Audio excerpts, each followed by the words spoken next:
Hola hermanos y bienvenidos a esta última semana de nuestra clase del Nuevo Testamento. Estamos hablando del canon e interpretación. En este primer segmento vamos a estar viendo el proceso de canonización.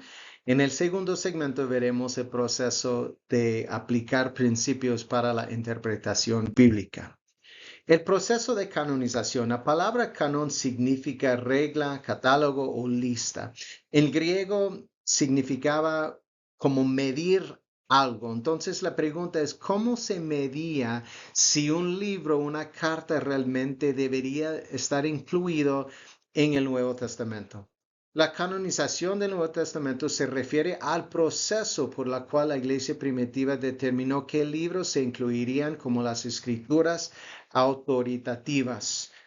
Los textos del Nuevo Testamento fueron escritos aproximadamente entre los años 50 y 100 después de Cristo, pero no eran las únicas cartas que existían en este tiempo.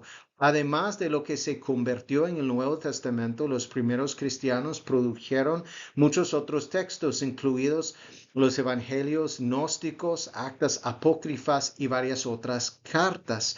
Entonces, habían otros grupos también allá afuera que estaban escribiendo cartas y incluso que pretendía tener los nombres de algunos apóstoles, pero la iglesia tenía que pasar por un proceso de discernimiento para determinar cuáles de esas cartas se deberían de incluir en el Nuevo Testamento y cuáles no. Eso entonces son los criterios para la canonización. Primeramente, la apostolicidad. Los escritos deben de atribuirse a los apóstoles o a sus asociados cercanos. Uno de los criterios más importantes fue qué tan cercano era este autor a la vida de Jesucristo. Si fue un testigo de primera vista, o por ejemplo en el caso de Lucas, que no fue un discípulo, pero tenía cercanía con Pablo, con Pedro y con los otros apóstoles. Entonces, apostolicidad quiere decir que el primer criterio importante fue de que la iglesia reconociera que el autor era uno de los apóstoles o uno de los más cercanos de él del Señor. Ortodoxia. Los textos eran necesarios que alineara con las enseñanzas centrales del cristianismo. Obviamente, si un texto enseñara otra cosa, la salvación por obras o que Cristo realmente no era un hombre que solamente venía y parecía que realmente no había sido encarnado en este mundo. Entonces, obviamente, pues esas cosas eran fuera de la ortodoxia, que no estaban de acuerdo y alineadas con la enseñanza cristiana básica. Entonces, que tenían que estar alineadas teológicamente. También catolicidad, perdón, se dio preferencias a los escritos que eran ampliamente leídos y aceptados en diferentes comunidades cristianas. Catolicidad quiere decir universal, que tan aceptado entre las otras iglesias. Y este cuarto criterio eh, coordina bien con el tercero, el uso litúrgico, que los libros utilizados en los cultos de las iglesias tenían más probabilidades de ser incluidos. O sea, las iglesias ya en este tiempo estaban utilizando las cartas, las estaban leyendo como parte de sus cultos, de sus servicios de adoración. Entonces, esa fue parte de catolicidad, de lo más universal, pero también el uso litúrgico que los estaban utilizando dentro de sus servicios cristianos. Habían varias listas en el transcurso del tiempo y una de las primeras listas del canon intento fue de un hombre que se llama Marción de Sinope.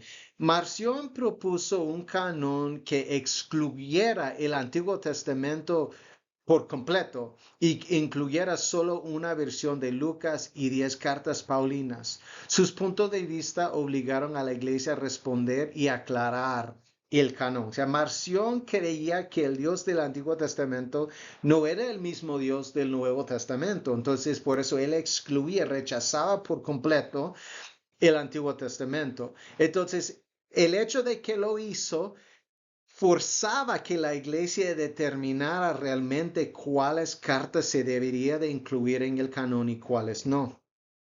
También existe algo al finales del siglo II, algo que se llama el fragmento mauritaniano.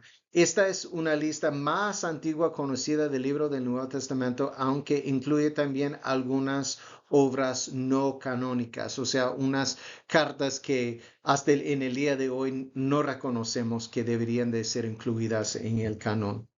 Y los padres de la iglesia, figuras como Ireneo, Orígenes, Tertuliano, discutieron y citaron textos influidos en el desarrollo del canon. Se ha dicho que si todos los manuscritos del Nuevo Testamento desaparecieron, el simple hecho de poder ver en los sermones y las enseñanzas de los padres de la iglesia se pudiera eh, rehacer o formar el Nuevo Testamento completo por ser tan saturado las enseñanzas y los sermones de los padres de la iglesia. Pero ellos también, en cuanto al uso, a sus sermones, qué libros y qué cartas estaban utilizando en sus enseñanzas, llegó a ser como una de las primeras, empezaban a ver cuáles cartas se deberían de estar incluidas en el canon.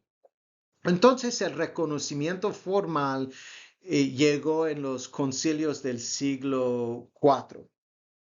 La carta de Pascua de Atanasio en 367 después de Cristo. Atanasio fue el obispo de Alejandría y enumeró los 27 libros del Nuevo Testamento tal y como los conocemos hoy, marcando un punto de inflexión en la historia del canon.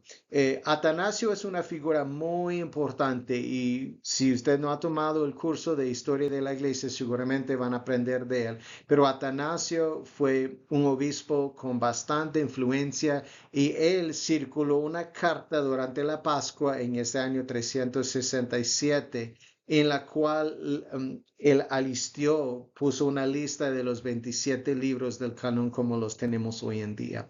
También el Sínodo de Hipona, presidido por San Agustín, y también el Concilio de Cartago en 397, perdón, confirmaron los 27 libros del Nuevo Testamento. Entonces, al finales del siglo IV, ya este debate de catolicidad,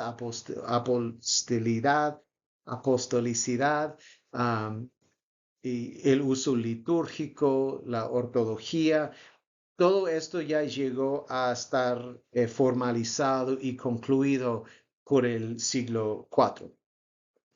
Aunque el canon del Nuevo Testamento se estableció efectivamente en el siglo IV, aunque debates sobre algunos libros todavía como Apocalipsis, Hebreos y Santiago persistieron en algunas áreas, pero aunque esos debates seguían, de todas maneras se formalizaron esos 27 en este tiempo y los tenemos y tenemos esta confianza hasta el día de hoy.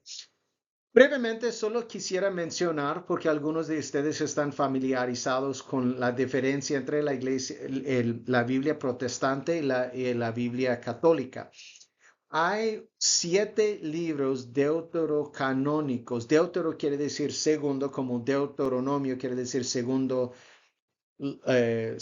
ley. Deuterocanónicos es una segunda canon que acepta la Iglesia Católica 7 libros, pero es importante que esos libros fueron escritos entre el Antiguo Testamento y el Nuevo Testamento. O sea, nosotros compartimos el mismo Nuevo Testamento con la Iglesia Católica, pero esos libros deuterocanónicos, Tobías, Judí, primero y segundo de Macabeos, Sabiduría, Eclesiástico y Baruch, son libros interesantes y de verdad yo les recomiendo que los lean cuando tengan la oportunidad. Como cualquier otro libro, pueden haber puntos y pueden haber beneficio espiritual para la vida de uno, pero nosotros no los reconocemos como inspirados y autorizadas para estar en el canon. Solamente lo menciono porque algunos han notado que la Biblia de la Iglesia Católica es diferente Pero eso es para destacar el punto que esos libros deuterocanónicos quedaron entre el Antiguo Testamento y el Nuevo Testamento. No estamos hablando del canon del Nuevo Testamento porque nosotros estamos de acuerdo en este punto con la Iglesia Católica. Para finalizar, quiero llamar su atención, voy a poner este recurso en las notas. En YouTube hay un sitio que se llama Vite Project, es un proyecto de teología bíblica en español y tienen videos excelentes. De hecho, nosotros lo utilizamos mucho en la clase de la historia de la iglesia, pero tienen un video de 30 minutos acerca del canon del Nuevo Testamento, donde entran en mucho más detalle acerca del proceso de canonización. Entonces, yo les recomiendo de que vean el video para aprender. No es obligatorio, no voy a poner preguntas en la prueba, pero es simplemente para su información y también mientras que estén ahí, los videos de este grupo son bastante sólidos y de mucho beneficio. Así que nos veremos pronto en el segundo segmento acerca de la interpretación bíblica.